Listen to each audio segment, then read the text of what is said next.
Hello everyone and welcome to my review for Kengan Omega Chapter 101. Before I get into this week's review, you know the drill by now. Help me reach my goal of 5,000 subscribers by the end of the year by clicking that subscribe button. We just hit 2,500 the other day, so we're already halfway there by March, so I think that's a pretty good sign. So if you already watch my videos and you're a fan of my content, and you're not already subscribed, you might as well. It'll help out the channel, as well as letting you get my videos as soon as they come out. The other thing, of course, is that I have a Patreon. If you're interested in supporting me and this channel directly, I have a link to that in the description. You can join that if you want. You'll get some solo leveling and Omniscient Reader reviews out of that. Now with that out of the way, let's get on with the review. So, this week's chapter is pretty good. It's a pretty damn good Kengan chapter.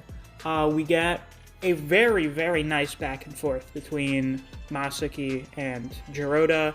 This is what I was hoping we would get this chapter. It's what I was hoping we would get out of this fight.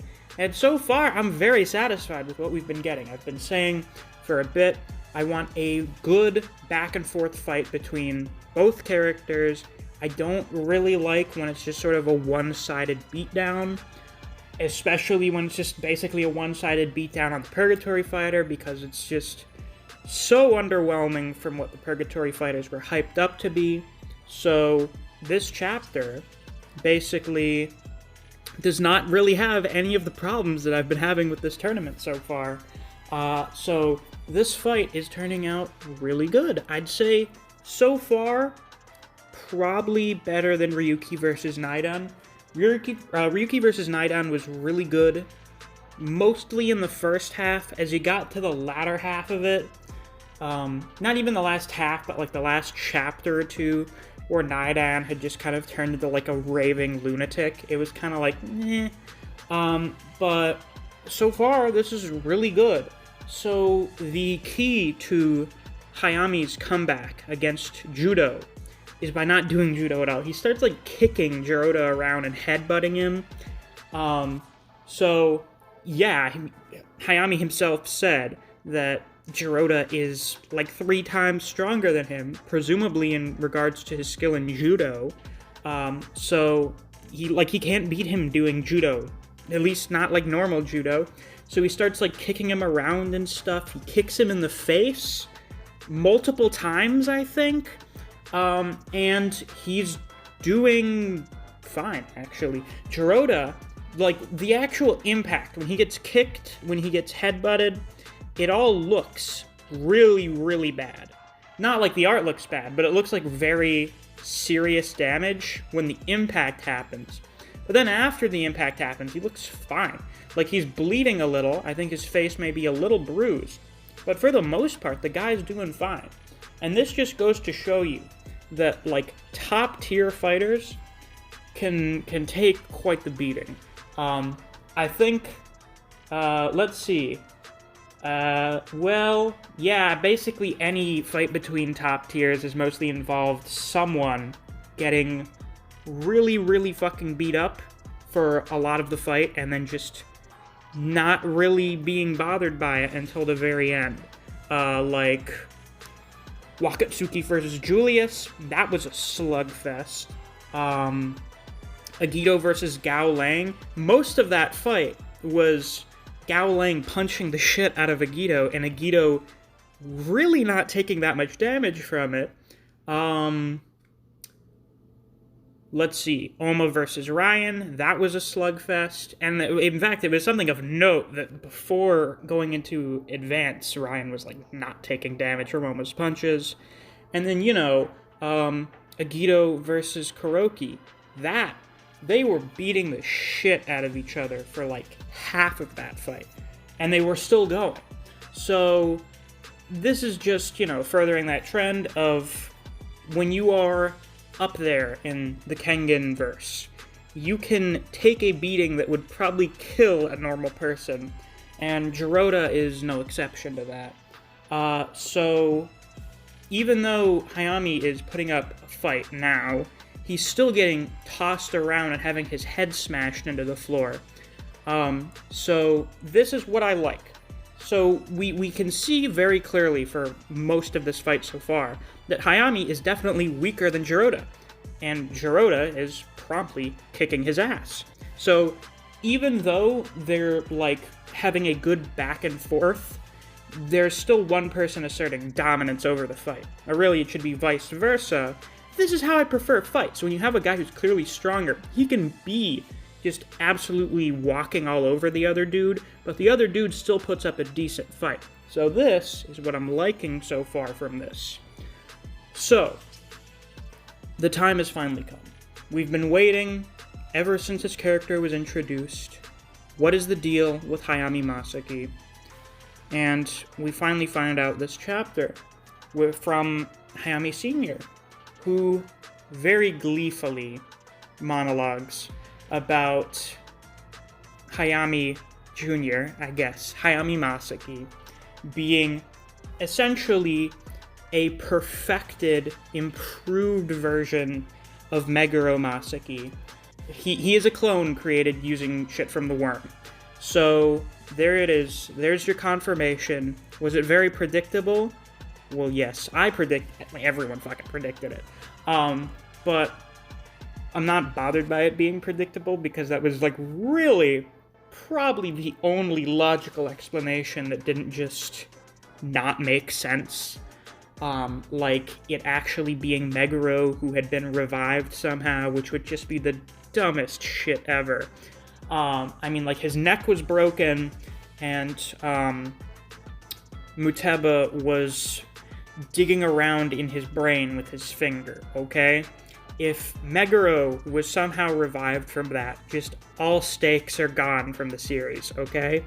So that would have been really stupid if that's what it was. And him actually being Meguro's brother would be less stupid, but it would be weird because he was supposedly an only child. So then you'd kind of be retconning stuff to make him exist. So I don't have any issue with this. Even though we all saw it coming, I mean, it was really like the only reasonable explanation for him being there that I could think of. So there it is. Now, by improved, they mean that he's not completely out of his fucking mind like Meguro was, and that he's actually able to control himself. So, although he's looking pretty fucking terrifying right now, Hayami is not an insane person like Meguro was. Like, he's still kind of crazy, but he's not a raving lunatic that just murders everyone like Meguro was. He's able to control himself. He still seems to have the endorphin thing so that he doesn't feel pain, which makes sense with how happy he's looking. And might I just say, this is definitely how you do a crazy face without it looking stupid. This is pretty scary. He doesn't have like this giant, how do I use words that don't get me demonetized on YouTube? Very, very stupid looking, dumb smile on his face. Like, he's got the big eyes like Lu Tian did, but Lu Tian went from like normalized to having gigantic fucking eyeballs. So with Hayami, it's always been kind of uncanny the way that he looks. I'd say the most uncanny thing is that he's still relatively maintained like the same facial expression he's always had, but now he's covered in blood. Both of his eyes are kind of bloodshot now, and his teeth are more detailed. Or actually, no, he didn't show his teeth very much before. But now you've got like the detailed teeth going on with the shading, so it looks much more unsettling now. So that's cool. I approve of that.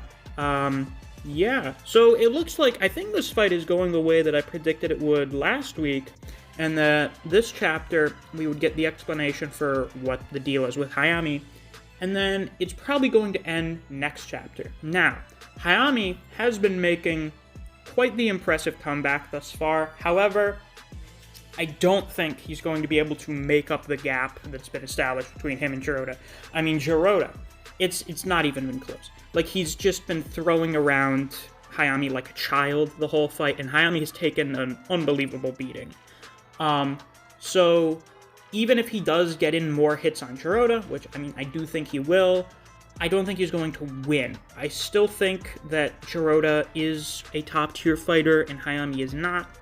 So Hayami's gonna lose. unfortunately, for all you Hayami stands out there, it's better than him dying. I hope he doesn't die.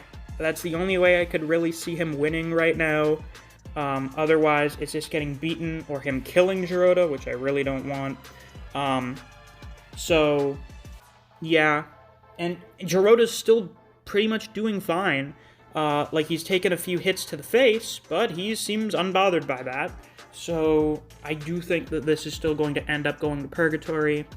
And we'll see what happens from there. It'll be a 2-point lead for Purgatory. We haven't had that since the start of the tournament. So the next 2 fights are probably going to be Kengan wins. Maybe. I mean, you could probably still have... no, then it would lengthen down to another 2-point lead. Maybe. Maybe you could have, like, 1 Kengan win and then Purgatory wins again. I don't know. I assume they may mix up the pattern a little bit. But me personally, I do have a feeling that Purgatory is going to end up winning the tournament. I may be wrong, but, you know, no one expected Kuroki to win the Annihilation tournament. So, I think it's pretty plausible that Purgatory could win this one. But we're just going to have to see what happens. Once again, this fight has been really good so far. I've been very impressed. If this is a sign for what the remaining few fights of this tournament are going to be like, then I am pretty happy with that. So, that's all I have to say for this week's review. If you enjoyed, please be sure to like, comment, subscribe, and click that notification bell so you don't miss any of my uploads. I do Kengan Omega chapter reviews every week.